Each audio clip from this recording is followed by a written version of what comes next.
Nadine Georgel, bonjour. Vous êtes la maire du 5e arrondissement, la maire est Europe Écologie Les Verts. Alors, votre arrondissement occupe une place particulière dans la ville, une place historique d'abord, puisque c'est là, sur la colline de Fourvière, qu'est né Lugdunum, l'ancêtre de Lyon. Une place politique aussi, avec la forte présence de la tradition catholique sur ce qu'on appelle la colline qui prie.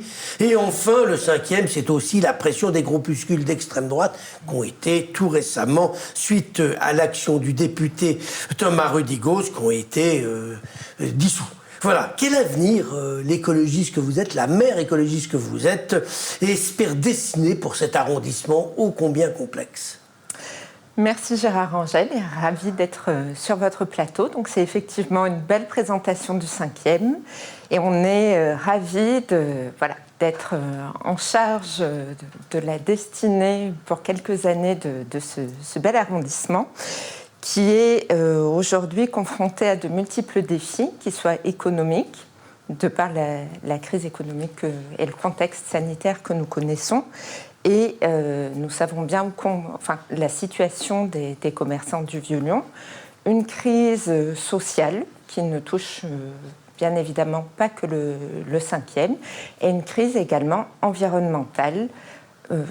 Mais de ce point de vue-là, le 5e a quand même de beaux atouts pour y faire face et qu'on essaye de mettre en valeur. Alors, vous voulez nous dessiner quel avenir ?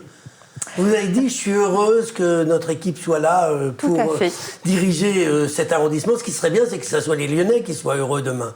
Mais on l'espère et on associe les Lyonnais du 5e le plus possible à nos décisions.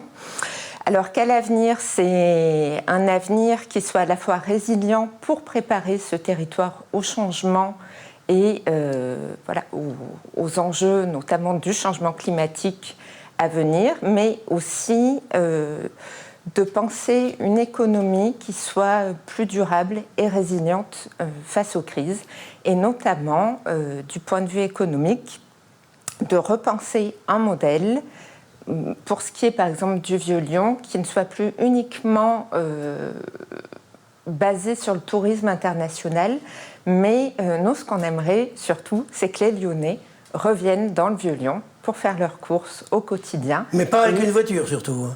Alors, dans le Vieux-Lyon, la question ne se pose plus depuis un certain nombre de décennies. Et non pas grâce à nous, mais très récemment, nous avons fait une jolie dénomination qui est en hommage à Régis et Annie Néré, c'est grâce à eux que les grands quartiers, les vieux quartiers de Lyon ont été nommés au patrimoine mondial de l'UNESCO. Tout à fait. Et c'est là où on se rend compte que la question de la place de la voiture n'est pas du tout nouvelle et a fait l'objet de disputes un petit peu épiques dans des temps plus anciens. Dites-moi Nadine Georgel, le refus de Grégory Doucet de participer aux vœux des échevins a été mal perçu par nombre de Lyonnais, par les milieux catholiques. Avec le recul, vous ne pensez pas que c'est une erreur ?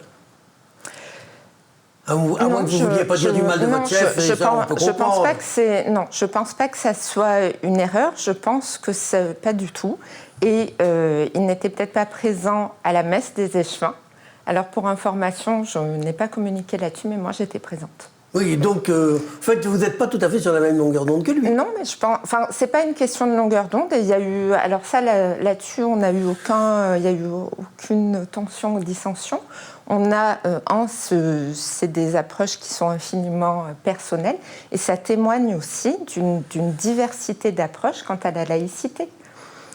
Le débat sur la laïcité est loin, fort loin, d'être tranché de manière définitive, et tant mieux.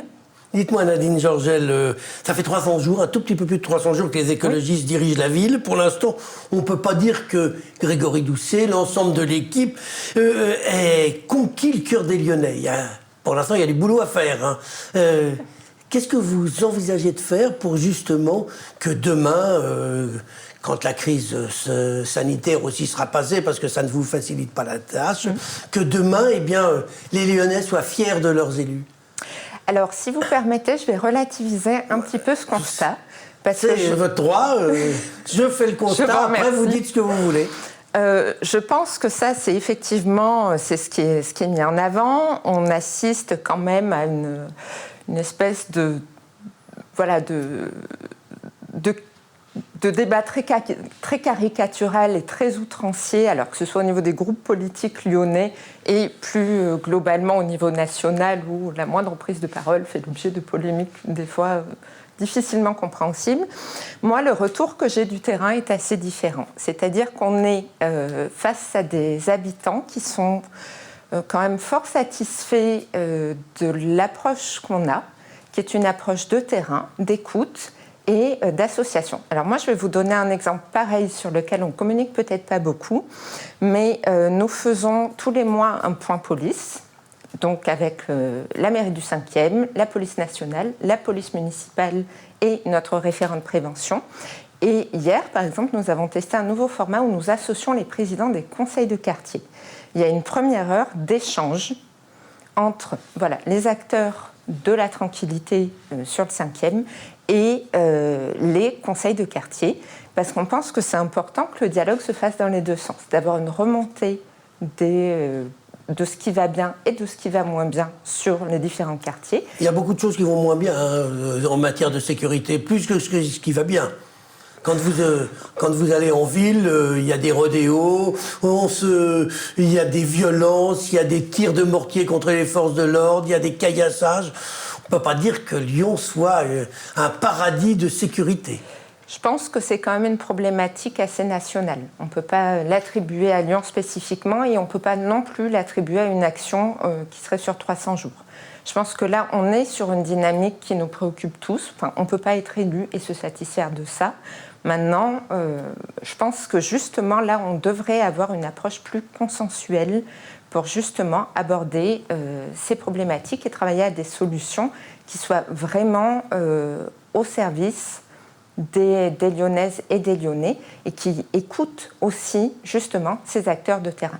Et nous, c'est ce qu'on essaye de faire. Et moi, je peux vous dire que les remontées que j'ai du terrain, c'est des habitants qui sont des fois assez peu politisés, mais qui, sont surpris parce qu'on ne correspond pas à la caricature qu'on fait de nous. Nous ne sommes pas sectaires, nous ne sommes pas des idéologues, et au contraire d'être à l'écoute et d'être dans la transparence de l'information. Et moi, le retour que j'en ai, c'est que ça, c'est quand même un changement par rapport à ce qui se faisait avant. Alors, vous n'êtes pas des idéologues, mais le maire dit un jour qu'il ne rêve pas d'être dans un quartier où un habitant sur deux est un policier. Moi, je ne rêve pas d'un quartier où un habitant sur deux soit un délinquant. Or, quand on va du côté de la Guillotière, c'est quand même épouvantable. On est dans la caricature. La première caricature, c'est M. Doucet, puisque c'est lui qui a employé la formule le premier. Mais de toute façon, ça témoignerait... Je pense que évidemment que personne ne rêve d'avoir un habitant sur... En plus, là, on ne parle pas d'habitants, mais dans l'espace public, un policier pour deux personnes. Parce que ça témoigne d'une situation qui est... qui n'est pas une bonne situation, on est bien d'accord. Qui est dramatique, et c'est aussi pas... Il n'y a pas qu'une seule forme de réponse. Et je pense que c'est bien ça sur lequel il faut travailler. Oui, il faut de la sécurité, oui, il faut des réponses appropriées, mais il faut aussi un travail de fond. Avant de nous quitter, Nadine Georgel, je voudrais quand même vous poser une question. En début d'année, vous avez annoncé faire du soutien aux clubs sportifs une priorité. Oui. Qu'est-ce qui s'est passé dans votre arrondissement? Alors, ce qui s'est passé, malheureusement, c'est les restrictions sanitaires qui, de fait, ont mis un point d'arrêt. Et on sait bien à quel point c'est difficile. Et on a des rapports assez quotidiens, presque, avec notamment l'Office du 5e. On va les soutenir. Par exemple, au mois de juin, on va faire la tournée des marchés avec eux pour essayer de remettre en route une dynamique sportive. Et au mois de juin, autour du Forum des associations, on va faire du mois de septembre, avec le Forum des associations, on va faire de ce mois-là le mois du sport, justement, pour relancer la dynamique des clubs et puis remettre les Lyonnaises et les Lyonnais dans un peu plus d'activité. Eh bien ça, je crois qu'effectivement, vous correspondrez aux attentes d'une partie des habitants qui... Mais c'est ce qu'on souhaite. Eh bien, on va en rester là pour aujourd'hui. Il y a plein de choses que l'on aurait pu aussi évoquer. Nadine Georgel, je vous remercie. C'est moi. Au plaisir.